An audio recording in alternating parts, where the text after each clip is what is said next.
recipe today is fettuccine with oyster mushrooms and shrimp.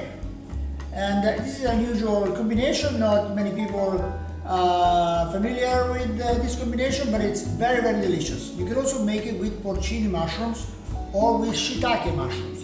But oyster mushrooms are easy to find, they have a good flavor and they are not expensive. So what do we need for this dish? We need oyster mushrooms, diced tomato, parsley, chopped parsley, shrimps, raw shrimps, so can be frozen but raw, and garlic and parsley, and a little olive oil, salt and pepper. Very, very simple dish, but very delicious. And here is how it's done.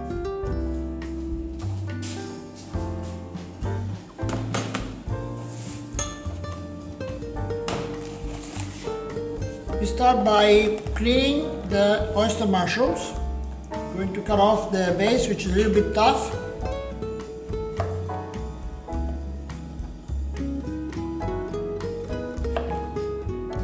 There you go. And then we're simply going to slice them.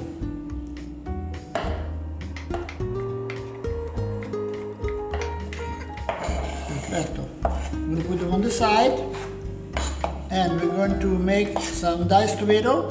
And to do the diced tomato, we cut in thick slices with a sharp knife. And then we cut lengthwise and then across to make dice. I always say it's a dicey job, and I know you can do it. Alright, diced tomato ready. And now we're going to do some chopped parsley. So we have here our parsley. We're going to roll it. I'm going to fold it over, maybe even more than once if it's a small quantity.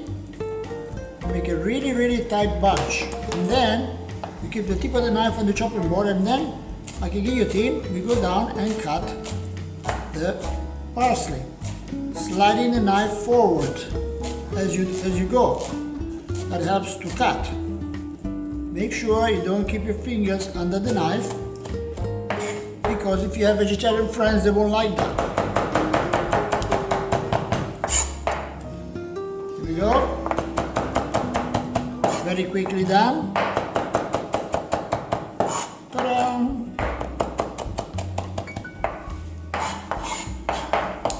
So here we have the crushed garlic, which we basically use pure garlic. I of course do everything myself, and we put it in a small container like a beaker, and we put olive oil on top of it, and then with a hand blender we blended it smooth. So we covered the garlic with oil. So now we're ready to start cooking. We have everything ready, all our ingredients are cut, and our pasta is ready, homemade pasta of course. And here we go. So we have all our ingredients ready. We have the pasta, we have the garlic, the shrimps, mushrooms, parsley, and the chopped tomato. And now we can start cooking. The water is boiling. We start with a little olive oil. You have to cover the bottom of the pan. And when the oil is hot, we are going to add the mushrooms. The oil is nice and hot. We start with the mushrooms because they are the ones that take longest to cook. We have cut them a little bit thick. They are very meaty mushrooms.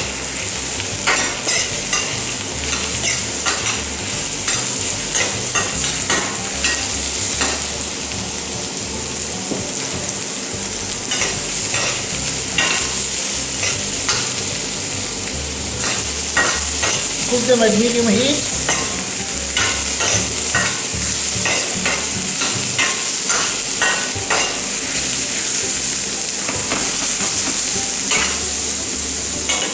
And soon after we have put the mushrooms in, we add a little white wine.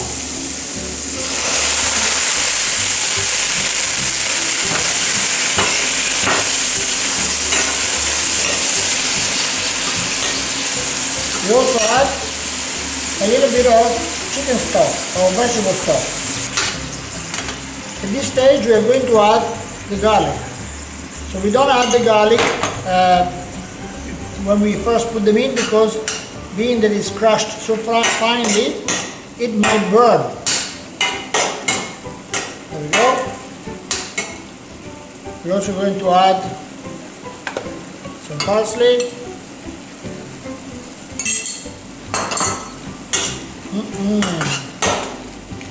Smells good. I'm going to add a little bit more stock. We're using actually vegetable stock, but look at the color of my stock. It's beautiful. I'm very, very proud of my stock. This is made with celery, carrot, onion, tomato, with onion with the skin, tomato with the skin, carrots chopped up big with the skin also, some black peppercorn and some garlic. And it only takes about half an hour, 45 minutes maximum to cook. The secret for a good stock is to cook it at low heat, so that we don't destroy flavor and color. Alright, this takes about 10-minute cooking time because they are very meaty. And later on we're going to add the shrimp and the diced tomato at the end. We add a little bit of salt.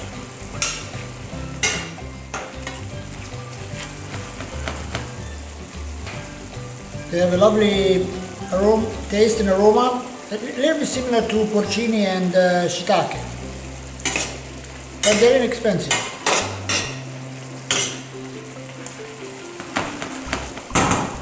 I've grown some once.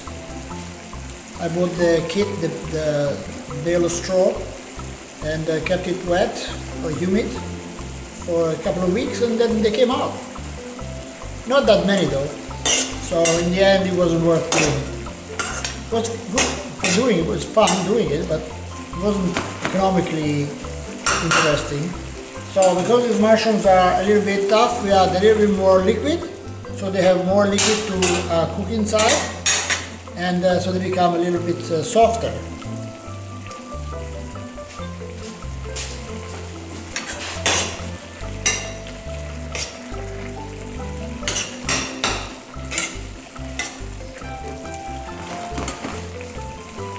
Mushrooms are continuing to cook.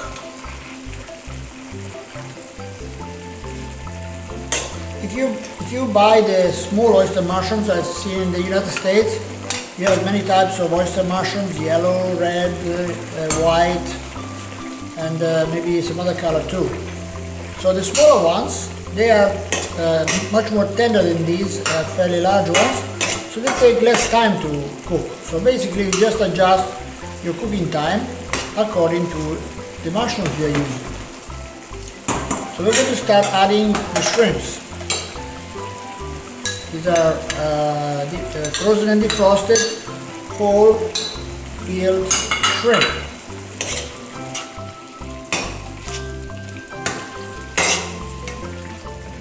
So these are easily obtained in your supermarkets, but most of them are blanched. They're nice and pink, they look great, but they're not cooked. So basically they are already cooked.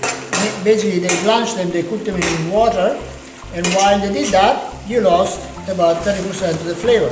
So it's better to make sure you buy the ones that are actually raw.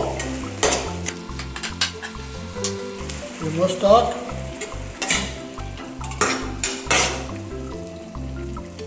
And it's almost all ready.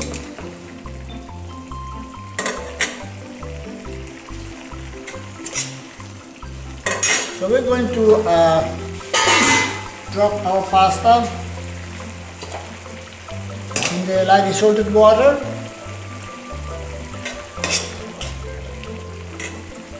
Okay, pasta in the water.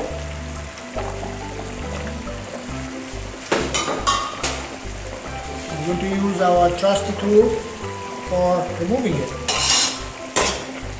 Alright, it's looking good. Smells delicious. So now we're going to add our diced tomato. It looks pretty.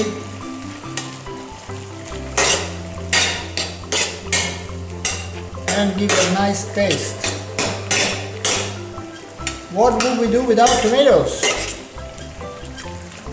And what would we do without the Americas? Because tomatoes came from the Americas. And before discovering the Americas, Italian food was very, very different. There was no tomato, no potatoes, no corn, no chilies, no chocolate. But we had lots of garlic. Lots of garlic and onions and mushrooms. And no tomato.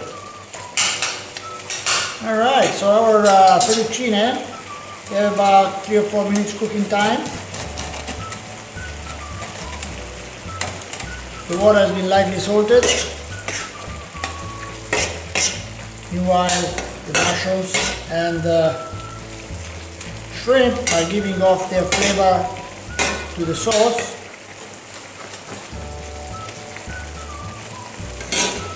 Okay, so our pasta almost ready. Here we go. We add our pasta to the dish.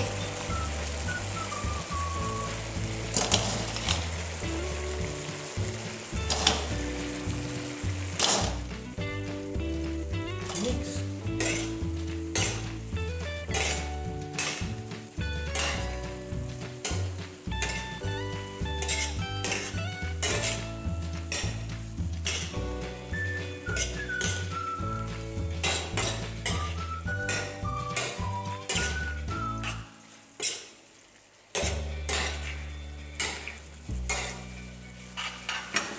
So don't let your pasta become too dry. It has to be saucy, okay? Because the pasta continues to absorb liquid. So if you make your pasta too dry, you cook your pasta. So don't let your sauce become too dry because we need this liquid. Because the pasta will continue to absorb liquid even after you stop cooking it. So if you put it on the plate, it's already dry. By the time you get it on the table, it'll be like glue. Huh? And now we're going to plate it. And we're going to decorate the plate. I'm going to put some herbs.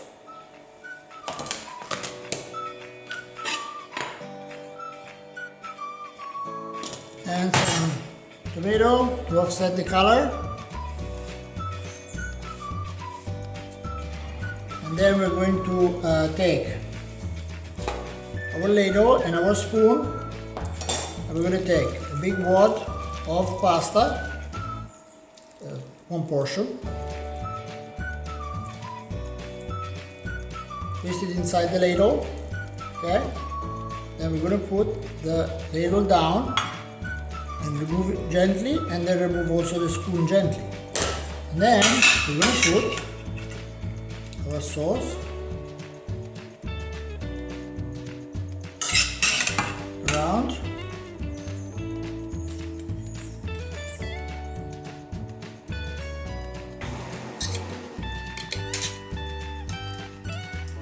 Ready.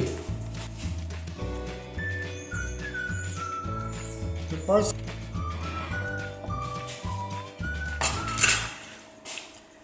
And buon appetito! Beautiful dish, delicious.